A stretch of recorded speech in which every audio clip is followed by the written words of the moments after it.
Chapter 4. The Outcome of Spear Gambling.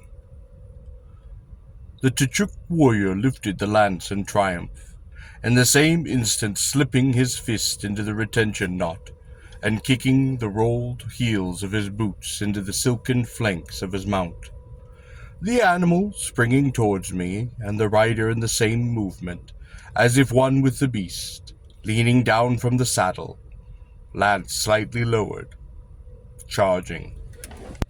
The slender, flexible wand of the lance tore at the seven-layered Gorean shield, striking a spark from the brass rim binding it. As the man had lunged at my head, I had not cast the spear. I had no wish to kill the Tchuk.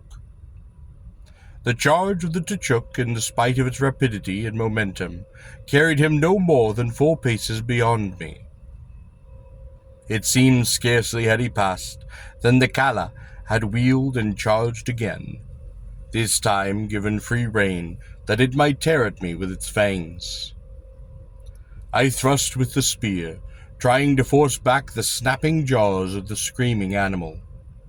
The Kaila struck, and then withdrew, and then struck again.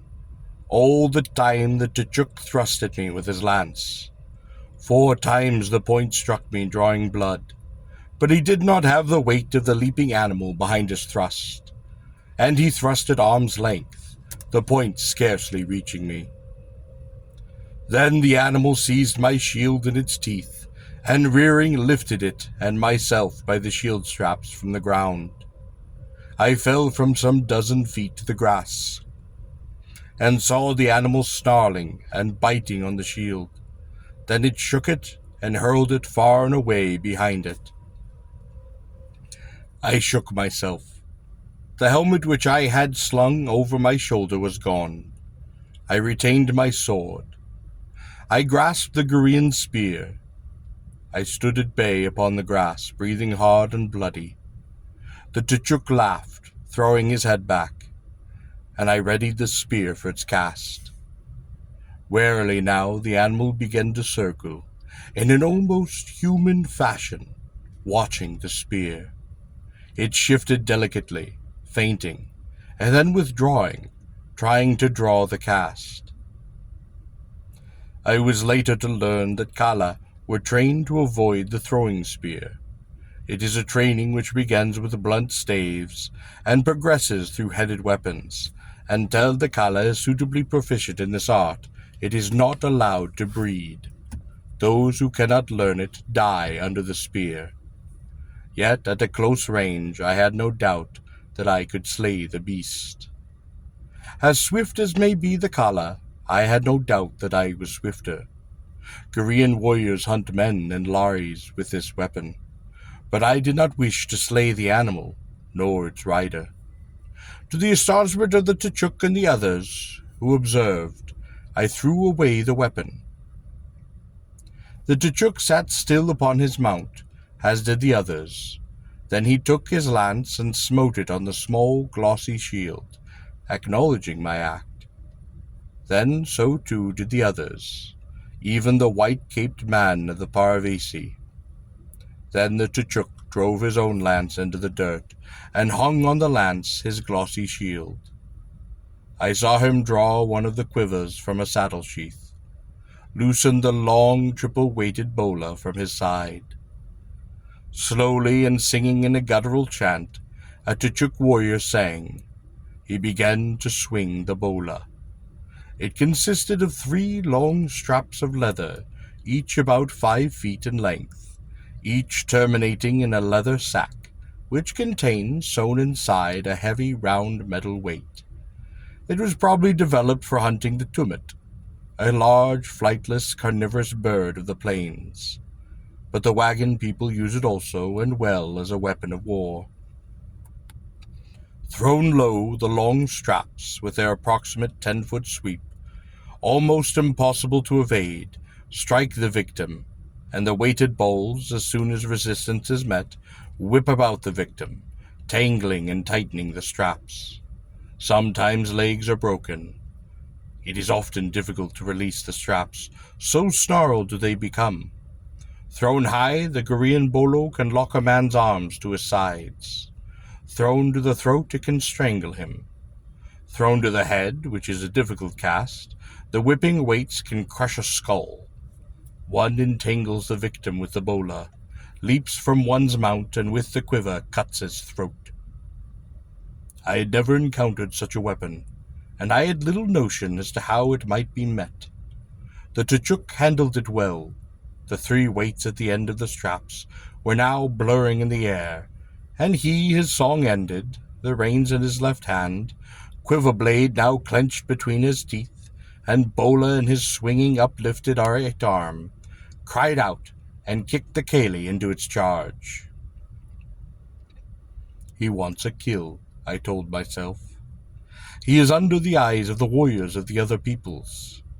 It would be safest to throw low. It would be a finer cast, however, to try for the throat or the head. How vain is he? How skillful is he? He would be both skillful and vain. He was a Tchuk. To the head camel, the flashing bola, moving in its hideous swift revolution, almost invisible in the air, and I, instead of lowering my head or throwing myself to the ground, met instead the flying weighted leather with the blade of a Korban short sword, with the edge that would divide silk dropped upon it, and the taut straps, 2 of them, flew from the blade. The other strap and the 3 weights looped off into the grass, and the Tchuk at the same time, scarcely realizing what had occurred, leapt from the Kuala, quiver in hand, to find himself unexpectedly facing a braced warrior of Koroba, sword drawn.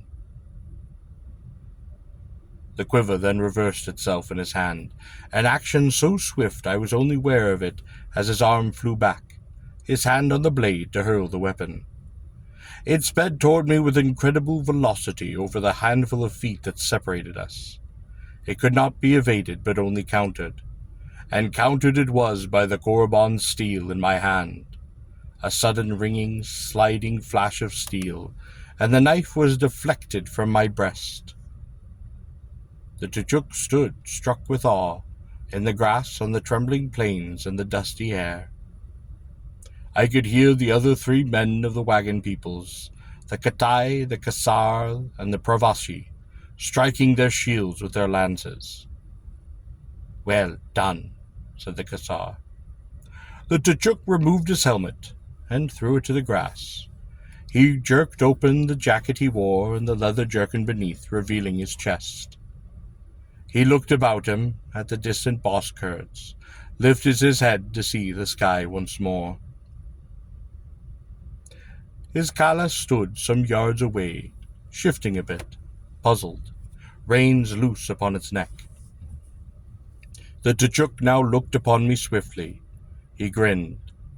He did not expect, nor would he receive aid from his fellows. I studied his heavy face, the fierce scarring that somehow ennobled it, the black eyes with the epicanthic fold. He grinned at me. "Yes," he said, "well done." I went to him, and I set the point of the Korean short sword at his heart. He did not flinch. "I am Tarl Cabot," I said. "I come in peace." I then thrust the blade back into the scabbard. For a moment the Tchuk seemed stunned. He stared at me, disbelievingly. Then, suddenly, he threw back his head and laughed until tears streamed down his face. He doubled over and pounded on his knees with his fist. Then he straightened up and wiped his face with the back of his hand. I shrugged. Suddenly the Tchuk bent to the soil. He picked up a handful of dirt and grass, the land on which the bosque graze, the land which is the land of the Tchuks, and this dirt and this grass he thrust in my hands, and I held it. The warrior grinned. He put his hands over mine, so that our hands together held the dirt and the grass, and were together clasped upon it. "Yes," said the warrior. "Come in peace to the land of the Vagan peoples.